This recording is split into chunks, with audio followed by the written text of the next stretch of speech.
If, therefore, religion is the perfection of spirit into which its individual moments, consciousness, self-consciousness, reason, and spirit return and have returned as into their ground, they together constitute the existent actuality of the totality of spirit, which is only as the differentiating and self-returning movement of these its aspects.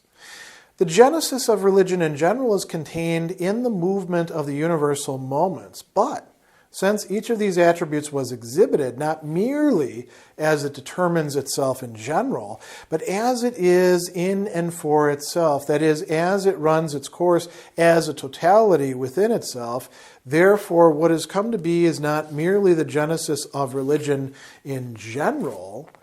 Those complete processes of the individual aspects at the same time contain the specific forms of religion itself. The totality of spirit, the spirit of religion, is again the movement away from its immediacy towards the attainment of the knowledge of what it is in itself or immediately, the movement in which finally the shape in which it appears for its consciousness will be perfectly identical with its essence, and it will behold itself as it is. In this genesis of religion, spirit itself therefore assumes specific shapes which constitute the different moments of this movement. At the same time, the specific religion has likewise a specific actual spirit. Thus, if consciousness, self-consciousness, reason, and spirit belong to self-knowing spirit in general, similarly, the specific shapes which were specially developed within consciousness, self-consciousness, reason, and spirit belong to the specific shapes of self-knowing spirit. From the shapes belonging to each of its moments, the specific shape of religion picks out the one appropriate to it for its actual spirit. The one distinctive feature which characterizes the religion penetrates every aspect of its actual existence and stamps them with this common character. In paragraph 680, Hegel is continuing with his explanation of where this new religion section fits in the totality of the Phenomenology of Spirit and why a religion section is needed, since we've already talked about religion a bit in the 4 previous sections of the Phenomenology. And this is an important turning point right here. He's finally starting to tell us how do the things, if we look ahead in the chapter, how do these specific shapes and movements or developments in the religion section, how are they not just replicating what has gone before? So he tells us, if religion is the perfection, the Vollendung, right, the bringing to fulfillment of spirit in which its individual moments, and that's what these long sections have been, consciousness, self-consciousness, reason, and spirit return and have returned as into their ground. They've attained their point. They together, and so that's an important thing. You know, we've talked about this already. They together constitute the existent actuality of the totality of spirit. Now that's an interesting term to use here. There's a lot of philosophical jargon all packed into that, almost as if, you know, each one is intensifying the other. So let's actually start at the back part of it, right? The totality of spirit. So you notice that spirit is one of these sections, but spirit is also like the overarching totality of what's going on. Spirit or mind, Geist. And we've got the totality, in this case it's in the genitive, des ganzen Geistes, right? Of the entire, the entirety, the totality, the whole shebang, you could say, of spirit or mind, whatever Geist is revealing itself to be through us as parts of it or as moments of it, right? So, you know, in previous paragraphs, he talked about a number of different totalities. And he used the word Totalität there instead of ganz. So we want to be a little bit attuned to that. But existent actuality, so Daseiendes Wirklichkeit. It's tempting to say, especially for those for whom, you know, existence is not a predicate, that Dasein ist and, Wirklichkeit ist or anything like that would essentially be equivalent. But clearly for Hegel, there's not. There's something more being added by it being an actuality that is an existent actuality. It's coming forth into not being as such, but rather as phenomenologists are realizing that this is what's going on. And he says this is only the differentiating and self-returning movement of its aspects. So, typical Hegelian stuff here, differentiating, self-returning movement. This is part of the Hegelian approach to things, right? We see how things break into their sections, what their relations are, where the conflicts lie, and then there's a movement. And this is the movement from, certainty to truth and back to truth and certainty. It's the movement from the in itself to the for itself, then the in and for itself, right?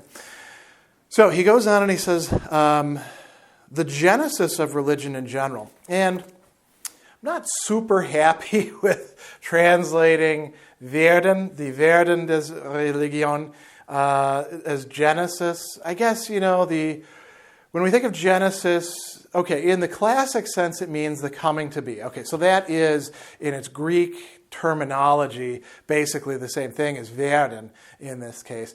But we also tend to think of Genesis as like the origin point, and I think that could be a bit misleading here for some readers. So you want to think, instead of thinking origin point as Genesis, you want to think process of coming into being, genesis.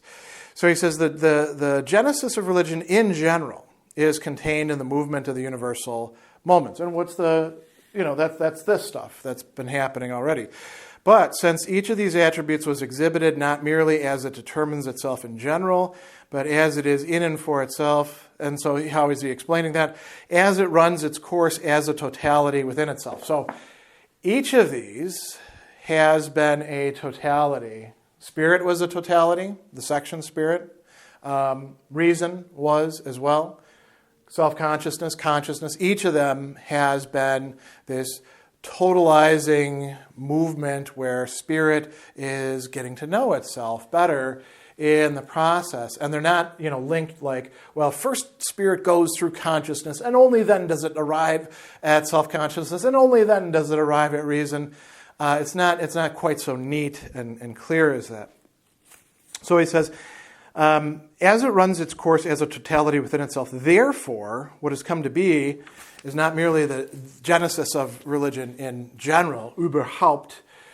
These complete processes of the individual aspects, now we're back here, the individual aspects of spirit or reason or self-consciousness or consciousnness. We might think, the unhappy consciousness and self-consciousness.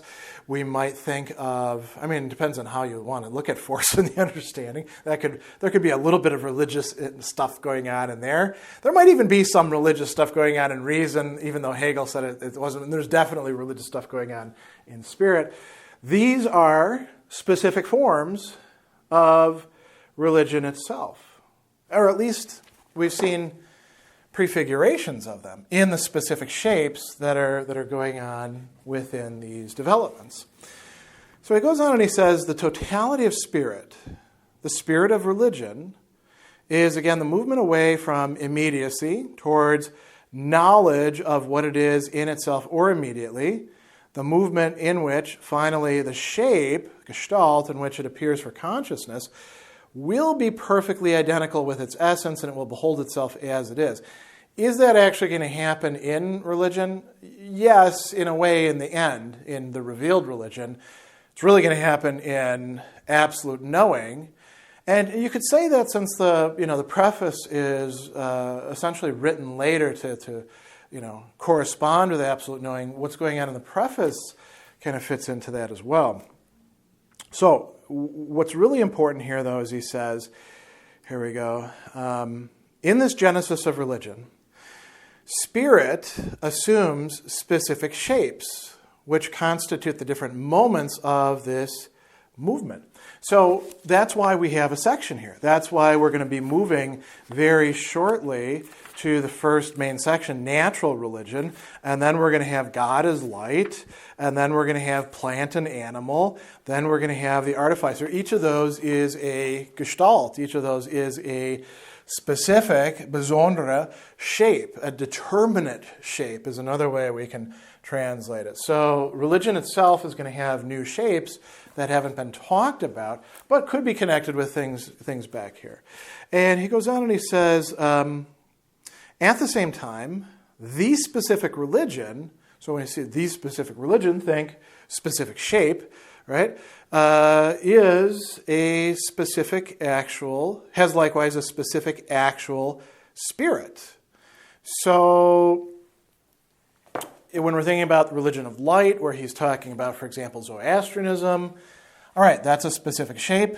There is a spirit to that. There is a determinate, organic working itself out that in a way hasn't been in this, except implicitly perhaps. So he says, if consciousness, self-consciousness, reason, and spirit belong to self-knowing spirit in general, similarly, the specific shapes which were specifically developed within consciousness, self-consciousness, reason, and spirit belong to specific shapes of self-knowing spirit. So, nothing really that surprising in there. At each of the points, we can call them gestalts, we can call them dynamics, and this kind of answers the question of, well, what good is the phenomenology, given that history didn't end as Hegel was going to claim, and some of the other things might seem to be kind of arbitrary at times.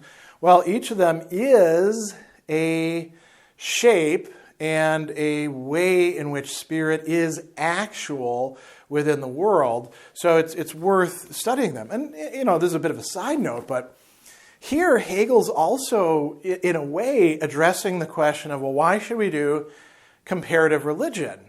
And, why should we study, if there is some sort of consummate religion that we're going to talk about, as Hegel does think, why should we study all this previous stuff? Should it be a triumphal, well, in the beginning there were the animists, and then there were, these polytheists, and then we got to henotheism, and then we got to, monotheism, and that was really great, and then it was revealed in different ways. First Judaism, and then Christianity. Well, Islam happened afterwards, but we're not going to worry about that, or let alone Sikhism. And this sort of I use the word triumphalistic. It means where you're saying the religious comportment and understanding that we have, this is the best. All the other stuff is leading up to it or veering off from it, and there's a nice developmental picture there. We can also do comparative religion in other ways, and this is not exactly what Hegel is advocating. He is, saying Christianity, and specifically Protestant Christianity, is, at the apex of development. And to be honest, his treatment of other religions is kind of sketchy. But there's possibilities for something like a Hegelian, against Hegel, comparative treatment of things, where we would look at each religion as being a way in which spirit has in some way manifested itself. And we could still preserve a higher and lower or, development thing. We would just say, well, there isn't just only one single developmental path. All right, so digression ended back to this.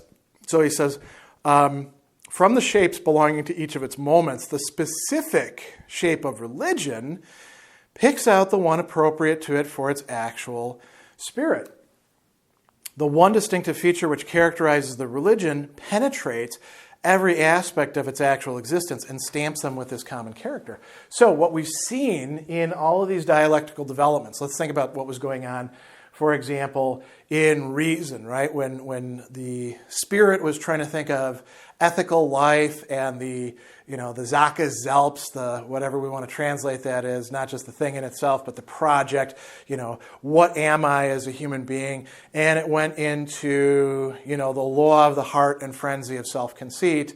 There was a determinate shape there, and that pervades the entirety of the person and the society's existence. It's not everything that's going on, but it pervades it, right? Similarly, in religion, as we're now going to be sketching it out as yet another long dynamic, not as long, of course, as spirit and reason, we are going to get specific shapes like that. And each of them is a totality. It pervades the existence, the life, the community, the thought of the people who are within that religion, seeking, worshiping, acting, doing all of these things, just as much as the unhappy consciousness and the multiple modes that it took in that determinate shape of consciousness did, in fact, pervade that as well. So that's what's going on here.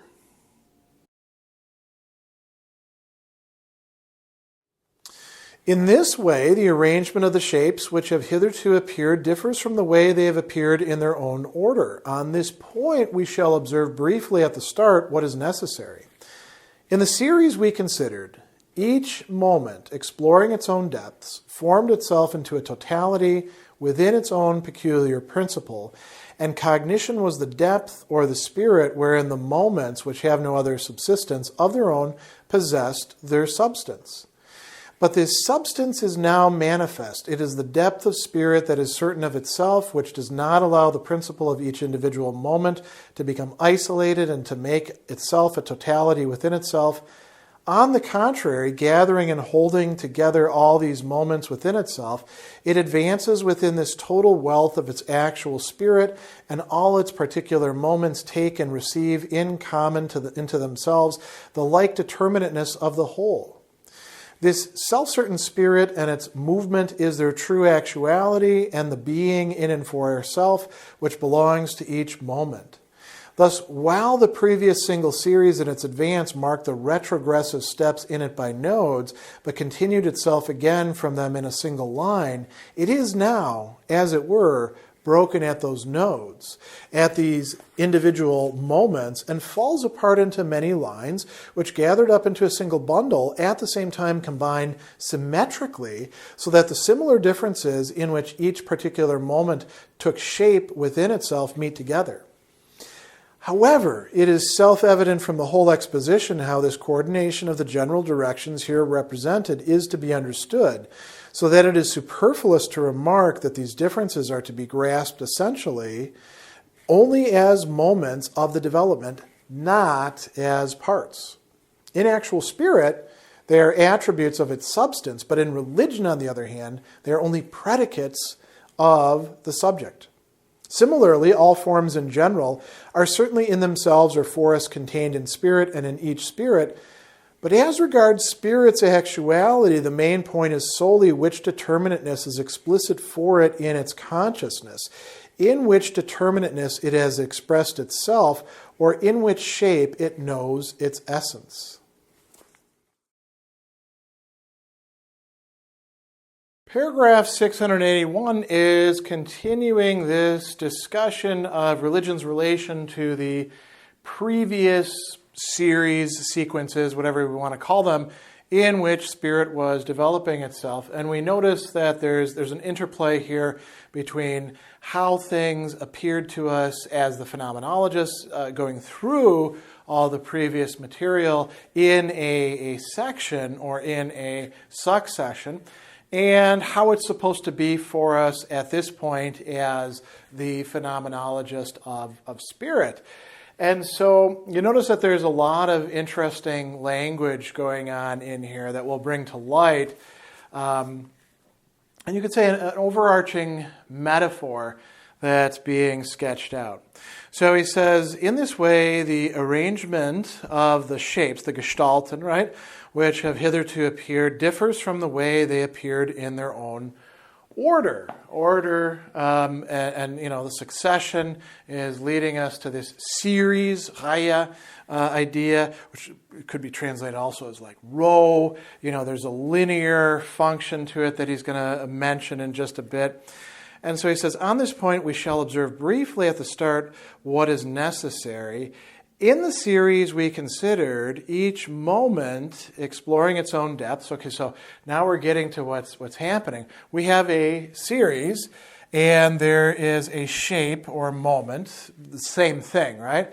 So a gestalt, a moment, And these could be quite long. These could be very short in number of paragraphs that are devoted to them. But there's something that's key to each one of them.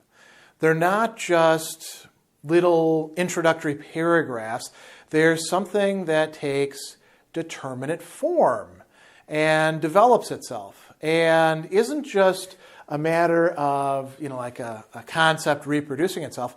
It's people's minds and actions and trying to make sense out of their lives. So the raw material of each of these shapes and moments is human beings and their own understanding, their cognition of themselves, their attempts to produce some sort of, rationally reconciled, harmonious stance towards the world, on themselves, about things that are important. And they always fall apart. They're always, they're always imperfect. They're always not completely fulfilled. But he does tell us something about each one of these that's worth thinking about.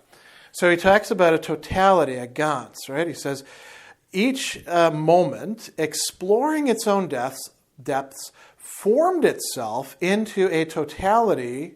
So it didn't just find a totality there. It didn't have a blueprint. It formed itself into a totality. It acted. It thought. It took a stance. It said yes to this and no to this. It evaluated. It placed one thing higher than another. It said, I'm on the real path here. This other stuff is not so important. It exercised the power of the negative. This is what's been going on. Right? So he says, formed itself into a totality. How? Within its own peculiar principe, right? Its own particular way of understanding things.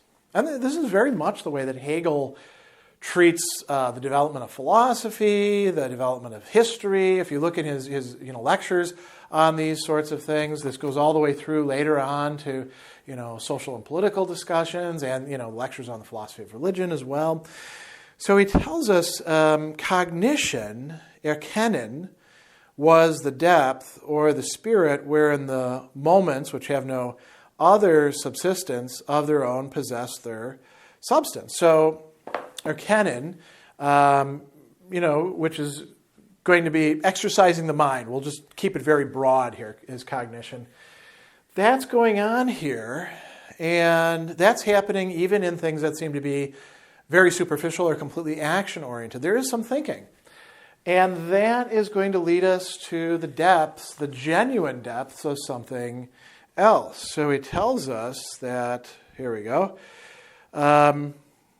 cognition was the depth or the spirit wherein the moments which have no other subsistence possess their substance. But this substance is now manifest. Now we know what was actually happening all this time. It is the depth of spirit that is certain of itself, which is developed through the spirit section of the work, and now is what we're engaging with here at the beginning part of religion, before we're actually talking about any real religions, any substantive shapes of religion, to take what we were talking about last paragraph. So he says, it's the spirit that's certain of itself, which does not allow the principle that each individual moment has, to become isolated and make it a totality within itself. Well, that's what has been going on throughout each of these successions, hasn't it? So, we start with, for example, in self-consciousness, all this discussion about life and self-consciousness, and then we have the two self-consciousnesses encounter each other, and they could get stymied and stop there, right? They have this struggle to the death, and, maybe that's a little arbitrary, maybe that doesn't have to happen that way, but let's say that they do, in fact, need to struggle to the death. One could kill the other. Okay, now we begin the cycle again. They could both kill each other. Or we have something new happen. We have one of the self-consciousnesses give in to its fear and thereby give itself over to the other self-consciousness, which becomes the master, and the one who gave in becomes the slave, and the slave is put to work, and now we've got a new totality. We've got a new shape. This is the, one part of the master-slave dialectic that everybody loves to talk about all the time, right? Because that's the most important idea in Hegel. I'm giving a little bit of joking there because obviously it's not the most important idea, but a lot of people these days act as if it is. But then the slave develops, right, within the dialectic, and the master becomes kind of this inert, consumeristic, enjoyment functionary who doesn't develop any further. And so what do we have there? Again, the principle is not allowed to be isolated, and some progress happens. And then after that, of course, Hegel devotes much more discussion in the self-consciousness section to what? Stoicism, skepticism, the unhappy consciousness. And each one of those is supposed to be, a totality that develops its own totality, takes a principle or principles sometimes, works them out, applies them, figures out what the hell they mean in making them actual, and then understands that. Well, now we're at the point where we can, look at the book, and we've got the map of it in the table of contents, and we can kind of keep it all stuck in our head, hopefully, and we can see all these shapes leading into each other. So he says, gathering and holding together all these moments within itself, it advances within this total wealth of its actual spirit, and all its particular moments take and receive in common into themselves the like determinateness of the whole. Each of them exists, and each of them is part of the whole. This self-certain spirit and its movement is their true actuality. It's what they were without realizing it this entire time. They are what they are by being within the complex of what's being studied. So he says, this is their true actuality, the being in and for itself, which belongs to each moment. So, in a way, what's been happening is each of these moments presenting itself as a totality has parasitically relied upon the whole that it's been more or less ignoring in order so it could have its own particular totality when it's really part of a larger totality. And it's a part of a totality along each of these series or rows of development, but it's also so within spirit as a whole itself. So he says, while the previous single series in its advance marked the retrogressive steps in it by nodes, but continued again from them in a single line. So here we've got series, right? We've got nodes, Knoten, right? Each of these is a node or a knot, if you want to sort of almost transliterate it. Each of them is broken. And instead of simply there being a line going this way, each of them is a line leading into what he calls a bundle, or in Hegel's term, Bund, right? He says it's broken at these nodes, all these universal moments, falls apart into many lines, gathered up into a single bundle, at the same time combined symmetrically so that the similar differences in which each particular moment took shape within itself meet together. Now, this is difficult to visualize, and I'm certainly not going to attempt to do justice to it here, but the Bund is not just like a bucket into which all of this stuff falls, like, somebody shaking a tree and, the fruit falls into the bucket. No, each of these is a way in which they're all connected with each other now. And that's what spirit has been able to do. What does this have to do with religion? Actually, not that much at this very second, but immediately after that, he's going to talk about how religion fits in here in the next, section of this paragraph. He says, however, it is self-evident from the whole exposition. Now, self-evident from the whole exposition, that's a bit of a stretch there, Hegel, isn't it? But let's go on. How this coordination of the general directions here represented is to be understood, so that it's superfluous to remark that these differences are to be grasped essentially only as moments of the development, not as parts. In actual spirit, they're attributes. Each of these are attributes of its substance. What's substance? The spirit as, spirit certain of itself, the true actuality, the being in and for itself of all these things. It is their substance.